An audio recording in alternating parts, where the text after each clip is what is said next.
Life easy ആക്കാനുള്ള കുറച്ച് മാർഗങ്ങളാണ് പറയുന്നത് കേട്ടോ. ഒന്നാമത്തേത്, നമ്മൾ ഏത് കാര്യത്തിനാണ് ഏറ്റവും കൂടുതൽ ശ്രദ്ധ വേണ്ടത് എന്നതിനെ കുറിച്ച് നമ്മളതിനെ തിരിച്ചറിയണം. നമ്മുടെ ജീവിതത്തിൽ പലപ്പോഴും നമ്മൾ ആഗ്രഹിക്കാത്തതോ അല്ലെങ്കിൽ നമ്മൾ കൂടുതൽ ശ്രദ്ധ കൊടുക്കാത്തതോ ആയ കാര്യങ്ങളിൽ നിന്നായിരിക്കും നമുക്ക് കൂടുതൽ പ്രശ്നങ്ങൾ വരിക. നമുക്ക് കൂടുതൽ അങ്ങനെയുള്ള അതായത് നമ്മളെ തീരെ അശ്രദ്ധമായി വിടുന്ന കാര്യങ്ങൾ, അല്ലെങ്കിൽ നമ്മളതിനെ മൈൻഡ് ചെയ്യാക്കാത്ത അല്ലെങ്കിൽ നമ്മൾ ആഗ്രഹിക്കാത്തൊരു കാര്യത്തിൽ നിന്നായിരിക്കും എപ്പോഴും നമുക്ക് പ്രശ്നങ്ങൾ നമ്മുടെ ജീവിതത്തിലേക്ക് ഉണ്ടാവുന്നത്. അപ്പോൾ നമ്മൾക്ക് എപ്പോഴും എന്താണോ പ്രാധാന്യമുള്ളത് എന്നതിനെക്കുറിച്ചൊന്ന് തിരിച്ചറിഞ്ഞിട്ട് അതിലേക്ക് ശ്രദ്ധ കേന്ദ്രീകരിക്കുക. ശ്രദ്ധിക്കാതെ പോകുന്ന കാര്യങ്ങളിൽ നിന്നായിരിക്കും കൂടുതലും നമുക്ക് പ്രശ്നങ്ങൾ വരുന്നത്. അതുപോലെയാണ് നമ്മുടെ ജീവിതത്തിൽ നമുക്ക് പ്രയോജനമില്ലാത്ത കാര്യങ്ങളൊക്കെ ഒഴിവാക്കുക തന്നെ വേണം. എന്തൊക്കെ ഉണ്ടാവും പ്രയോജനമില്ലാത്തത്? ഇപ്പം നമ്മുടെ വീട്ടിൽ കുറേ വസ്ത്രങ്ങൾ, നമ്മൾ അലമാര തുറന്നു നോക്കിയാൽ കുറേ വസ്ത്രങ്ങൾ ഇരിക്കുന്നുണ്ടാവും. അത് നമ്മൾ ഒരിക്കലും ചിലപ്പോൾ ഇടുന്നുണ്ടാവില്ല, എന്നാൽ നമ്മളത് ഒഴിവാക്കില്ല. ഒരാവശ്യമില്ലാതെ നമുക്കതിങ്ങനെ കണ്ടുകൊണ്ടിരിക്കുകയാണ്. ആവശ്യമില്ലാത്തതിനൊക്കെ നമ്മൾ ഒഴിവാക്കുക. അത് സുഹൃത്തുക്കളായിക്കോട്ടെ, വസ്ത്രങ്ങളായിക്കോട്ടെ, അതുപോലെ നമ്മുടെ ജീവിതത്തിലെ കുറച്ച് ബാഡ് ഹാബിറ്റുകളായിക്കോട്ടെ, അതിനെയൊക്കെ നമ്മൾ ഒഴിവാക്കാനുള്ള ഒരു ധൈര്യം കാണിക്കുക. വേണ്ടാത്ത ആവശ്യമില്ലാത്ത സുഹൃത്തുക്കളൊക്കെ എന്തിനാ ഒരു ഉപകാരവും ഇല്ല, നമുക്ക് ഒരു ശല്യം പോലെ നിൽക്കുകയാണെങ്കിൽ നമ്മളതിനെ ഒഴിവാക്കുക. വസ്ത്രങ്ങളായിക്കോട്ടെ, അതുപോലെ നമ്മൾ കുറച്ച് ദുശീലങ്ങളൊക്കെ, എന്തെങ്കിലും ശീലങ്ങൾ നമുക്ക് മാറ്റണം എന്ന് ആഗ്രഹിക്കുന്നുണ്ടെങ്കിൽ അതിനെ നമ്മൾ ഒഴിവാക്കാനുള്ള ധൈര്യം കാണിക്കുക. അതൊരു ജീവിതം ഈസിയാക്കാനുള്ളൊരു മാർഗം ആണ്. പിന്നെ അതുപോലെ നമ്മളെ സോഷ്യൽ മീഡിയയിലൊക്കെ നമ്മൾ അപമാനിക്കുന്നവരുണ്ടാവും അല്ലേ? നമുക്ക് നമ്മളെ ഡള്ളാക്കാൻ വേണ്ടിയിട്ട് കുറച്ച് എന്തെങ്കിലുമൊക്കെ മെസ്സേജൊക്കെ ഇട്ടിട്ട് അതിനോടൊക്കെ നമ്മൾ ഒരു പുഞ്ചിരി മറുപടിയായി നൽകുക. അവരെന്തുകൊണ്ടാണ് നമ്മളതിനെ അങ്ങനെ അപമാനിക്കാൻ ശ്രമിക്കുന്നതെന്ന് നിങ്ങൾ ചിന്തിച്ചിട്ടുണ്ടോ? കാരണം അവർക്ക് നമ്മളുടെ നമ്മളതിനെ അങ്ങനെ അപമാനിക്കാനുള്ള കഴിവേ ഉള്ളൂ. നമ്മൾ ചെയ്യുന്ന കാര്യങ്ങൾ ചെയ്യാൻ അവരെ കൊണ്ട് കഴിയില്ല. അത് അവർക്ക് 100% അറിയുന്നതുകൊണ്ടാണ് അവർക്കുള്ള കഴിവ് എന്താണ്? മറ്റുള്ളവരെ കളിയാക്കുക, അപമാനിക്കുക എന്നുള്ളതാണ്. അത് അവർ ചെയ്തോട്ടെ. അതിനെതിരെ നമ്മൾക്ക് അതിനെതിരെ എന്താ പറയുക, പ്രതികരിക്കേണ്ട ആവശ്യമില്ല. ഒന്ന് ചിരിച്ച് കളയുക. അതുപോലെ തന്നെയാണ് നമ്മുടെ ജീവിതത്തിൽ ഗോസിപ്പ് പറയുന്ന ആൾക്കാരെയാണ് നമ്മൾ അകറ്റി നിർത്തുക. നമ്മളടുത്ത് ഗോസിപ്പ് പറയാൻ മറ്റൊരാളുടെ കാര്യമാണല്ലോ നമ്മുടെ അടുത്ത് വന്ന് പറയുന്നുണ്ടാവുക.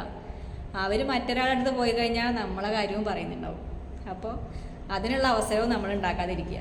ഓക്കെ, ഗോസിപ്പ് പറയണ ഒരു ആവശ്യമാണ്. എന്താ വെച്ചാൽ നമുക്ക് എന്തെങ്കിലും ഒരു കാര്യം പുറത്ത് ആരോടെങ്കിലുമൊക്കെ പറയണം, കുറച്ച് ആൾക്കാരോട് പറയണമെന്നുണ്ടെങ്കിൽ അപ്പോൾ നമുക്ക് ഇവരെന്നെ ഉപയോഗപ്പെടും. കാരണം നമ്മൾക്കായിട്ട് പറയാൻ മടിയാവും. ഇവരോട് ആ കാര്യം പറഞ്ഞാൽ ഇവരത് ആരടുത്ത് വേണമെങ്കിലും എത്തിച്ചോളൂ. അപ്പോൾ അല്ലാത്ത കാര്യങ്ങളിലൊക്കെ നമ്മൾ ഗോസിപ്പുള്ള ആൾക്കാരിൽ നിന്നും അകലം പാലിച്ചു കഴിഞ്ഞാൽ അത് നമുക്ക് ഒരു ഉപകാരപ്പെടും.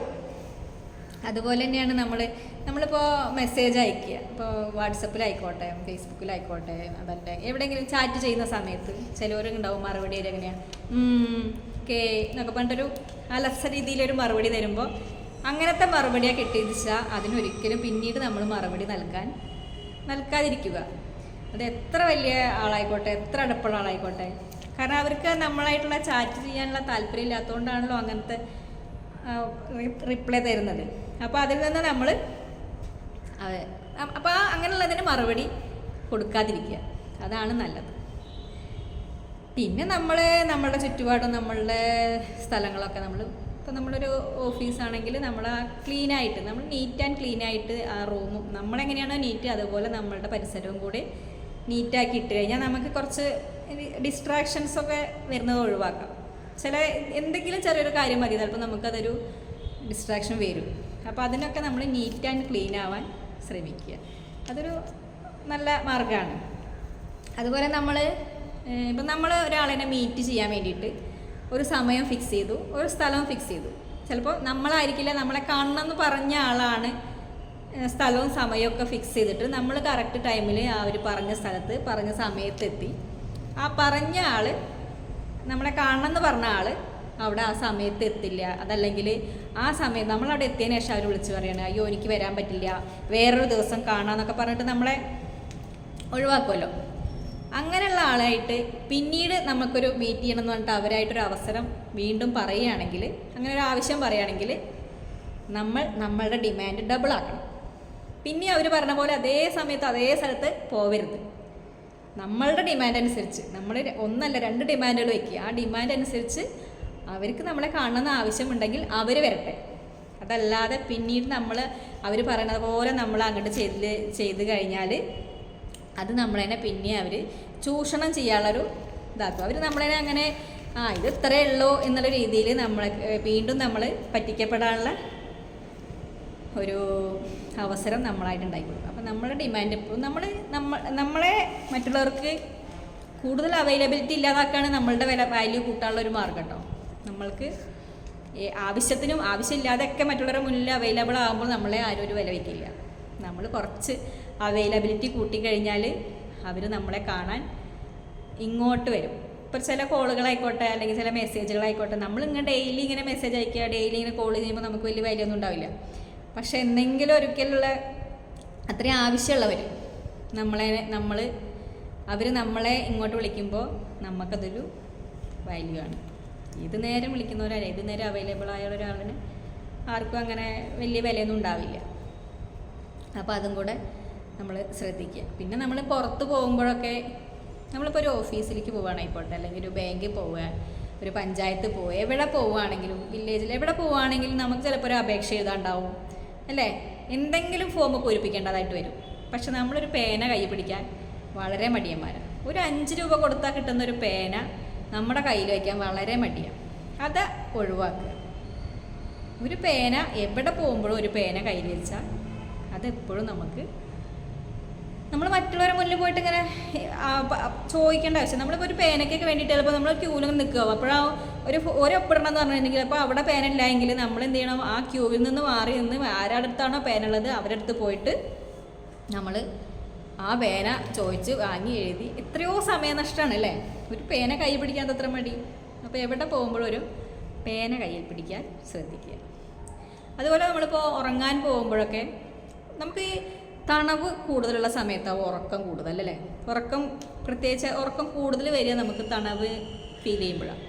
അപ്പം നമ്മൾ ഉറങ്ങുന്നതിൻ്റെ മുന്നേ നമ്മുടെ റൂമൊന്ന് തണവുള്ളത് രീതിയിലാക്കാൻ ശ്രമിക്കുക. നമ്മൾ നല്ലോണം ഉറങ്ങിയെങ്കിലല്ലേ നമ്മൾ കൂടുതൽ പ്രൊഡക്റ്റീവ് ആവുള്ളൂ. അപ്പോൾ ചെറിയ ചെറിയ കാര്യങ്ങളാണ്, നമ്മൾ ശ്രദ്ധിക്കാതെ പോകുന്ന കാര്യങ്ങളാണ്. നമ്മൾ നല്ലോണം ഉറങ്ങണമെന്ന് ആഗ്രഹിക്കുന്നവരാണെങ്കിൽ നമ്മളുടെ മുറി ഒന്ന്, എല്ലാവർക്കും AC ഒന്നും ഉണ്ടായിട്ടല്ല കേട്ടോ, അങ്ങനെയുള്ളവരൊക്കെ അങ്ങനെ ചെയ്യുക. അതല്ലെങ്കിൽ നമുക്ക് എന്തെങ്കിലും തണവ്, ഇപ്പോൾ ഫാനൊക്കെ ഇട്ട് വെച്ച് കഴിഞ്ഞാൽ നമുക്ക് തണവായല്ലോ. അപ്പോൾ തണവ് ഉള്ളപ്പോൾ നമുക്ക് കൂടുതൽ ഉറക്കം വരുന്നതാണ് പറയുക. അതങ്ങനെയാണ്. ശ്രദ്ധിച്ചിട്ടില്ലേ? ശ്രദ്ധിക്കാറുണ്ടാവില്ല. ശ്രദ്ധിച്ച് നോക്കി. കുറച്ച് തണവൊക്കെ ഉള്ളപ്പോൾ നമുക്ക് കുറച്ചും കൂടെ ഉറക്കം കൂടുതൽ വരും. അപ്പോൾ ഇത്രയും കാര്യങ്ങളൊക്കെയാണ് ജീവിതം എളുപ്പമാക്കാൻ വേണ്ടിയിട്ടുള്ള കാര്യങ്ങൾ. അപ്പോൾ നിങ്ങൾക്ക് എൻ്റെ വീഡിയോ ഇഷ്ടപ്പെടുകയാണെങ്കിലും ഇല്ലെങ്കിലൊക്കെ എന്തെങ്കിലുമൊക്കെ കമൻറ്റുകളൊക്കെ എനിക്ക് അയക്കുക കേട്ടോ. എൻ്റെ വീഡിയോസ് നിങ്ങളൊക്കെ കാണുന്നവർ ആരും ഒരു റിപ്ലൈ ഒന്നും അങ്ങനെ തരാറില്ല. എനിക്കൊന്നും കൂടെ എൻ്റെ വീഡിയോസ് കൂടുതൽ ചെയ്യണം എന്നുള്ള എനിക്കൊരു എൻകറേജ് കിട്ടണമെന്നുണ്ടെങ്കിൽ നിങ്ങളുടെ റിപ്ലൈയും കൂടെ ആവശ്യമാണല്ലോ. നിങ്ങൾ കാണുന്നുണ്ട്, അല്ലെങ്കിൽ നിങ്ങൾക്ക് ഇഷ്ടപ്പെടുന്നുണ്ട്, അല്ലെങ്കിൽ ഇഷ്ടപ്പെടുന്നില്ല, എന്താണോ സജഷൻസൊക്കെ ഉണ്ടാവുമല്ലോ, ഓരോരുത്തർക്കും ഓരോരോ സജഷൻ ഉണ്ടാവും, ഒപ്പീനിയനുകളൊക്കെ ഉണ്ടാവും. അപ്പോൾ അതൊക്കെ ഒരു കമൻ്റായിട്ട് ഇട്ട് കഴിഞ്ഞാൽ എനിക്ക് അതിനനുസരിച്ച് എൻ്റെ വീഡിയോയിൽ മാറ്റങ്ങൾ വരുത്താമല്ലോ. അപ്പോൾ അതിനും കൂടെ ശ്രദ്ധിക്കുക. ഓക്കെ, അപ്പോൾ നല്ലൊരു ദിവസം ആശംസിക്കുന്നു.